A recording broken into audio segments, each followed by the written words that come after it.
¿Cómo les va?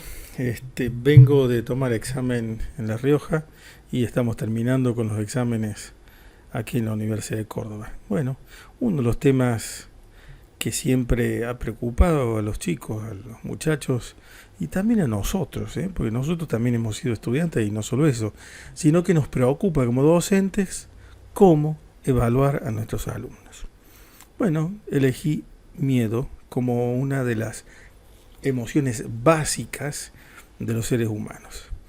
Y dentro del concepto de miedo, de la mano va la supervivencia. La pregunta es, ¿qué tendrá que ver la supervivencia con el miedo y con el examen?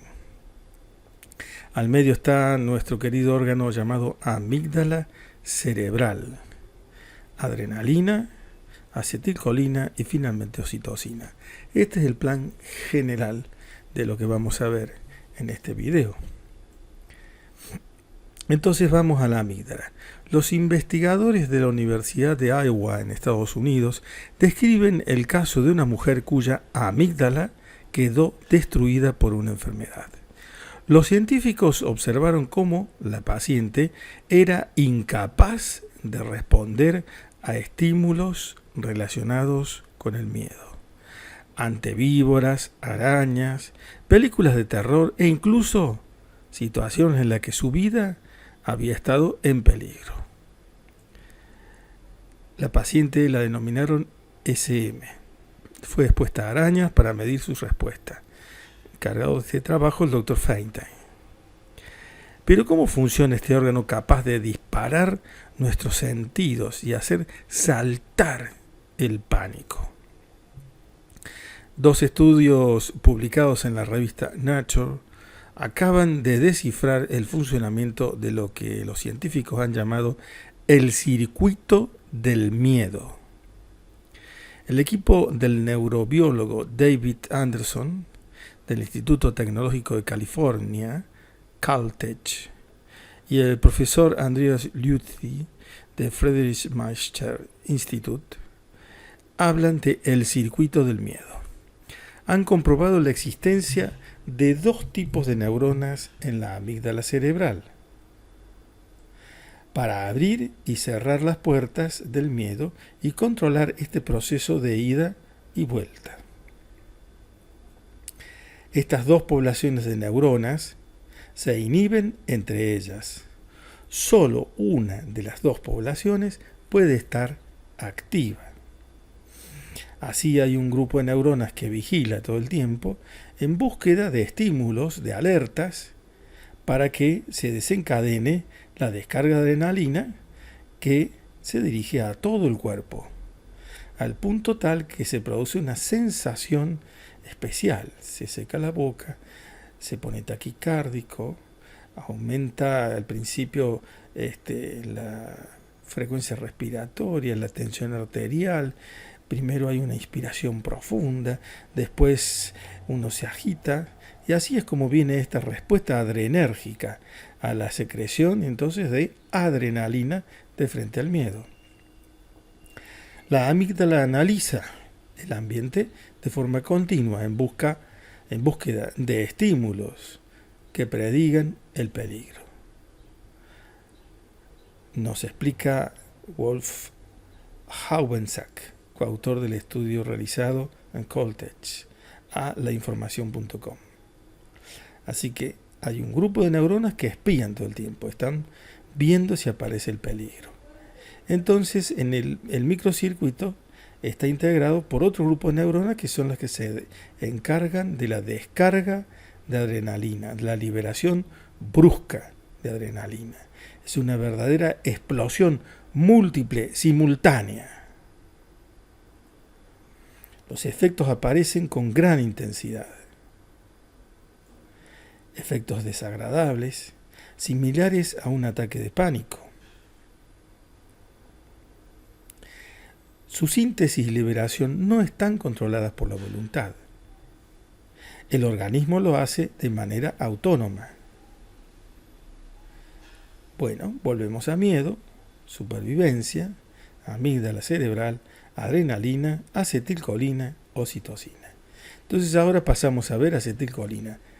¿Qué relación tiene este neurotransmisor con adrenalina?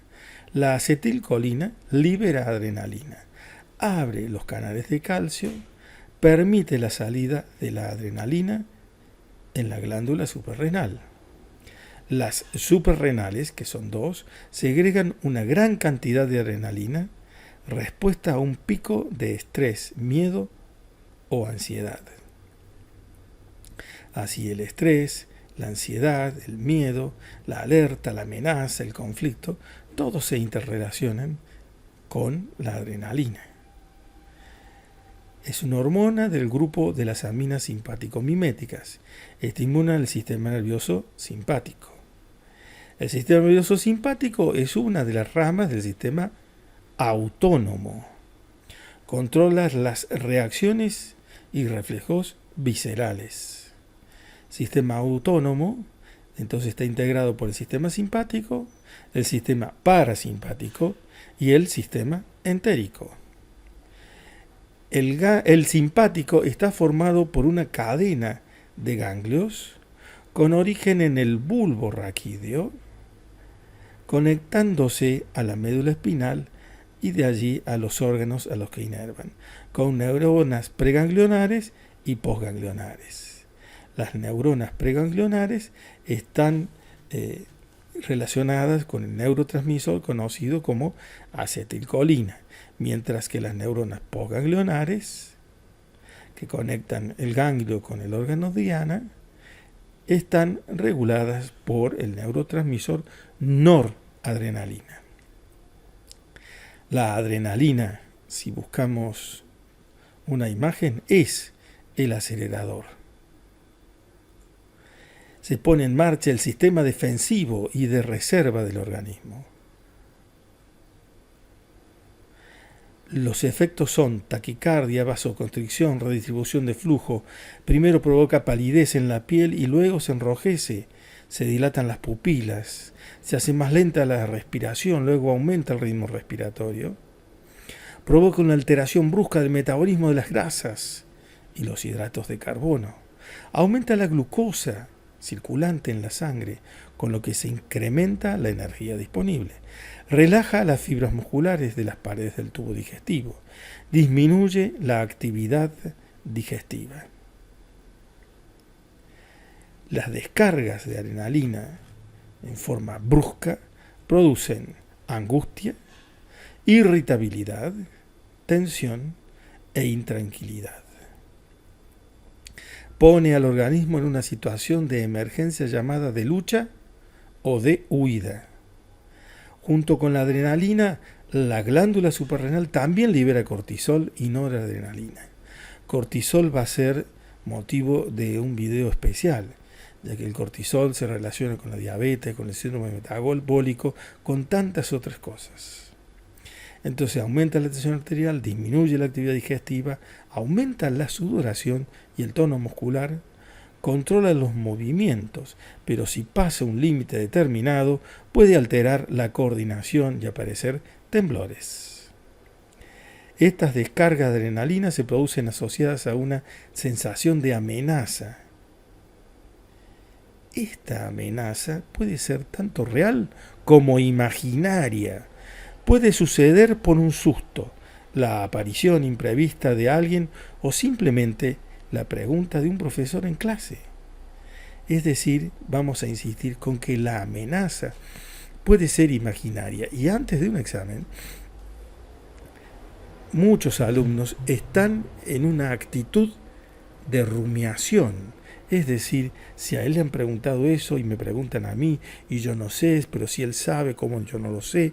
Y esta rumiación hace que el examen se transforme en esta amenaza imaginaria y vamos desprovistos de defensa, sobre todo si no hemos dormido. Miren la mirada del profe. Quizás sea una creencia limitante, quizás esto lo hayamos aprendido de nuestra escuela primaria, nuestra primera parte de la educación, donde el miedo estaba integrado a esa exigencia de no equivocarse, no cometer errores, donde se asociaba el estrés para pasar al frente a hablar o a decir algo, a decir alguna respuesta a alguna pregunta del profe o de la maestra. Todo el sistema educativo pareciera que se ha conspirado para que nosotros tengamos miedo. Pero ¿cómo puede ser? Entonces hay que derrumbar esas creencias limitantes para ser libres y poder defender nuestro examen frente al docente. Estar bien parados, estar bien puestos para defender el examen. Así entonces nos educaron con miedo al error. Fuimos condenados por el error. Pero sin embargo, Tomás Alva Edison y practicó más de 1000 veces formas de generar la lámpara eléctrica. Y bueno, más de 1000 veces generó experimentos que no llegaron a buen término. O sea que tenemos derecho a equivocarnos. Por supuesto, todo esto dentro de lo que es el entrenamiento. Una vez ya entrenados, por ejemplo, un cirujano no tiene lugar para el error, tiene que estar siempre centrado en lo que está haciendo y siendo lo más efectivo posible. Saber hacer desde lo más simple a lo más complejo. Sigamos con la descarga de adrenalina. Si la descarga de adrenalina se perpetúa, tiene efectos nocivos. Se produce un estado de fatiga constante.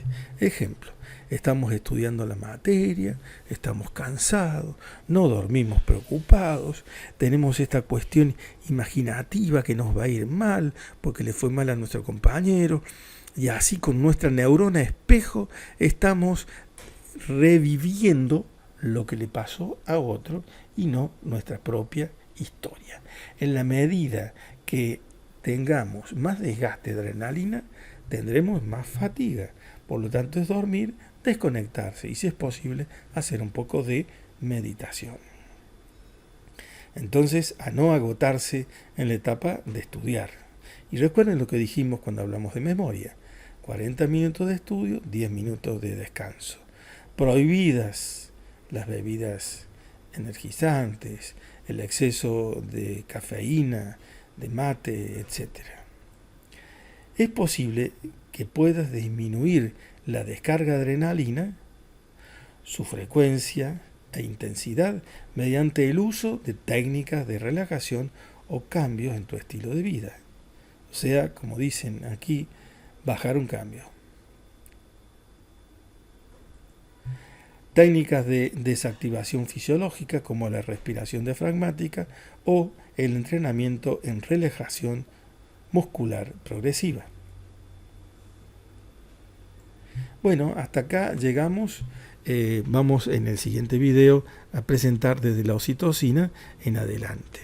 La clave entonces, las claves son que hay un sistema neurobiológico comandado por la amígdala y que tiene por las distintas redes conexión con todo el organismo. Tenemos que desaprender esos programas, esas creencias limitantes que nos llevan a estar nerviosos, histéricos, etc., para entrar en la calma y poder defender nuestro examen sin rumiación previa, sin estar fijándonos cómo le fue al otro, qué le pasó al otro. Entonces, de ese modo, vamos a poder tener un examen en las mejores condiciones. Por supuesto que les deseo muchísima suerte a todos, los quiero mucho y los espero para cuando tengan que rendir.